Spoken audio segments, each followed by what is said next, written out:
गोटे जंगल रे तीन जन सांग रोते गोटे काऊ गोटे शुआ एवं आ गोटे पारा से तांको भितरे बहुत मिलमिशी रोते। दिनकर कथा। कालू भाई हमें चलो जंगल को जीवा खाइबा पाई। मिट्टू भाई ना तमे एठी जगी थाओ मो बसा। अरे हाँ मोती नानी चलो जीवा।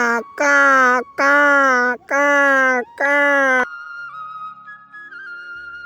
शीघ्र चलो जल्दी आसीबा शीघ्र।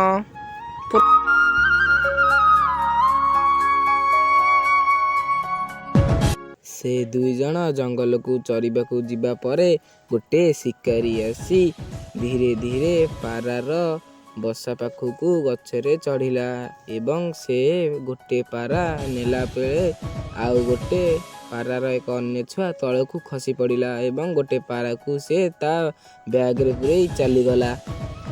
से सबू गछ उपरे बसी मिट्टू भाईना देखुथला।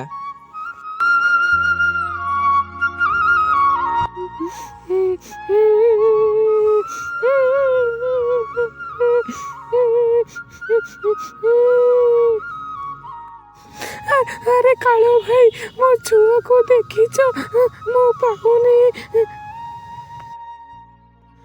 अरे हाँ हाँ मिट्टू भाई तम बसा को जगी थिला। मिट्टू भाई आसु ताको पचार दबा व्यस्त होनी। अरे हाँ रे गोटे शिकारी आसी तो छुआ को नहीं गला। मु कौन करिबी आउ गोटे छुआ तो तली पड़ी गला।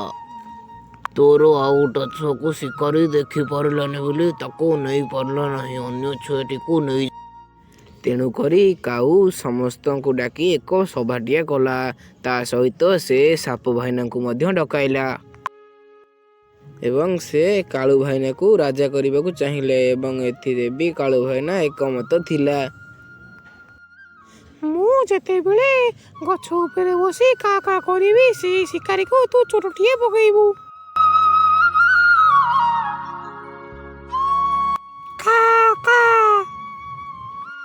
शिकारीटी मरीगला एवं से समस्ते खुशी रे रहिले। तो आउ एमिति गप वीडियो देखिया पई आम चैनल को सब्सक्राइब करंतु शेयर करंतु एवं लाइक करंतु।